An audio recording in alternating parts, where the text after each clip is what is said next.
عن أبي هريرة رضي الله عنه أن رسول الله صلى الله عليه وسلم قال لا تقوم الساعة حتى يفيد المال وتظهر الفتن ويكثر الحرج. قالوا مع الحرج يا رسول الله؟ قال القتل ثلاثة. Rawahu Ibnu Majah. Maksudnya daripada Abu Hurairah radhiyallahu anhu bahwasanya Rasulullah sallallahu alaihi wasallam bersabda, la taqumu sa'ah, tidak akan berlaku saat itu. Saat apa ni? Saat kiamat. Tidak akan berlaku kiamat hatta sehinggalah yafidul mal, melimpah ruahnya harta kekayaan. Cerita tentang melimpah ruah harta kekayaan kita dah sentuh dah dalam hadis yang ke-10, bahaya kemewahan. Kita tak sentuh lagi lah kali ni. Wa tazharul fitan, banyaknya fitnah. Kalau ikut kata tuan kitab ni, ujian kepada keimanan. Wa yakthurul harj, banyak al-harj. Jadi sahabat bertanya, apa benda al-harj ini Rasulullah? Kata Nabi Muhammad, peperangan. Salasa, 3 kali. Peperangan. Maksudnya banyak peperangan.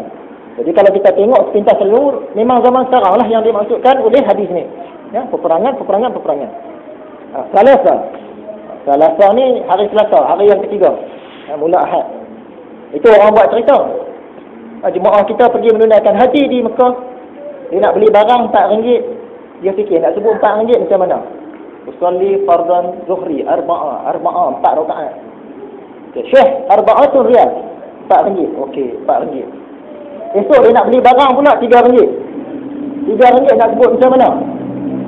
Usalli fardan maghribi salasa. Salasa 3 rakaat sembahyang maghrib.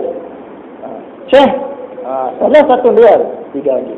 Esok nak beli barang RM2. RM2 nak sebut macam mana? Usalli fardan subahi raka'ataini. Syekh, raka'ataini riyal. Perempuan gelak di Arab. Mana ada raka'ataini? Raka'ataini riyal.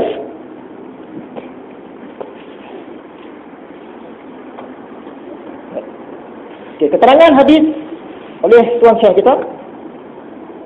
Keadaan dunia hari ini membuktikan kebenaran sabdaan junjungan kita Nabi sallallahu alaihi wasallam ini.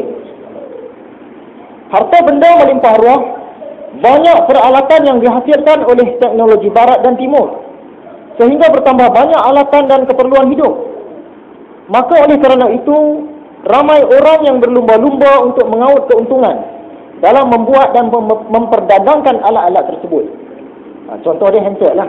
Orang Jepun pun buat, orang Cina pun buat, orang Eropah pun buat. Masing-masing berlumba-lumba nak kuasai pasaran handset.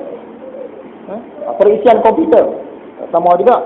Microsoft pun buat, yang lain pun buat. Yang lain buat tu dihantar virus nak rosakkan Microsoft. Microsoft pun gaji orang cipta virus nak rosakkan yang lain. Duk berlawan. Masing-masing nak kaut kekayaan.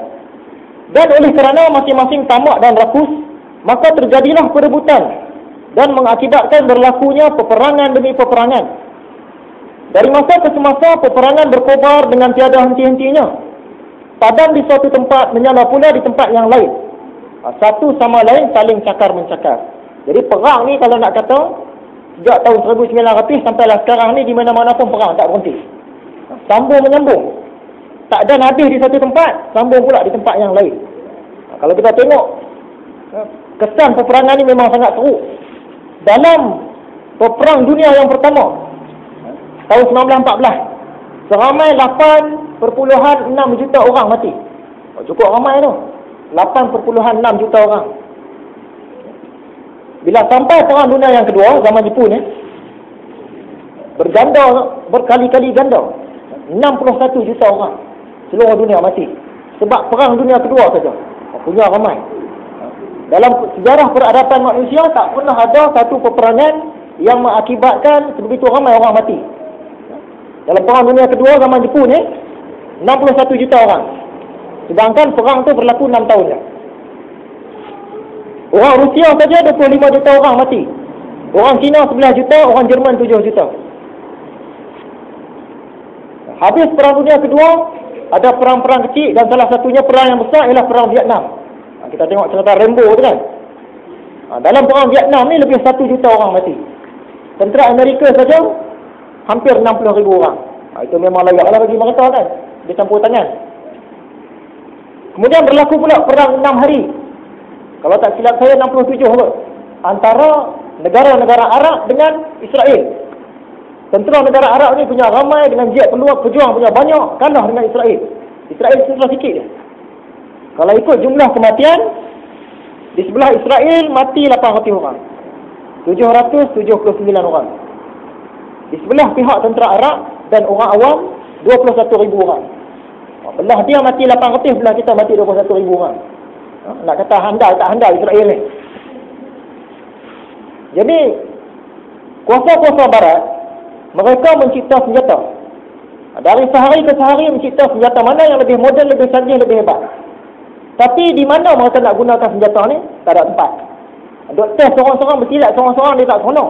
Dia kena bersilat dengan lawan, kena masuk gelanggang juga. Dengan sebab itu, mereka cari dalam dunia ni di mana tempat umat Islam ataupun orang bukan Islam pun yang mana bertelagah, duk bergaduh. Di tempat mana duk bergaduh? Dia nampak. Contohnya macam di Indonesia. Aceh bergaduh dengan Indonesia. Jadi mereka ni akan hantar ejen-ejennya dia rasuk supaya berperang. Bila berperang, Indonesia pun akan beli senjata daripada mereka. Pihak Aceh pun akan beli senjata daripada mereka. Itu untung dah. Dia rasuk orang supaya bergaduh dan dia jual senjata. Ni cara-cara orang-orang barat.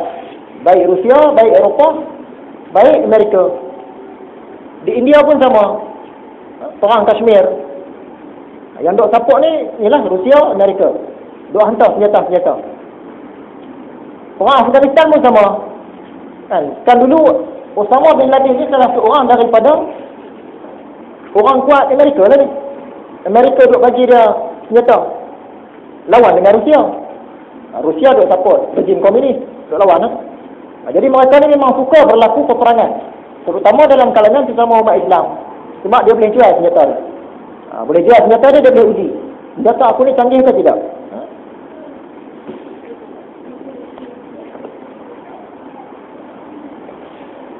Hadirin yang dirahmati Allah sekalian, sekarang ini kalau kita lihat peperangan yang kecil-kecil pun berlaku di banyak tempat.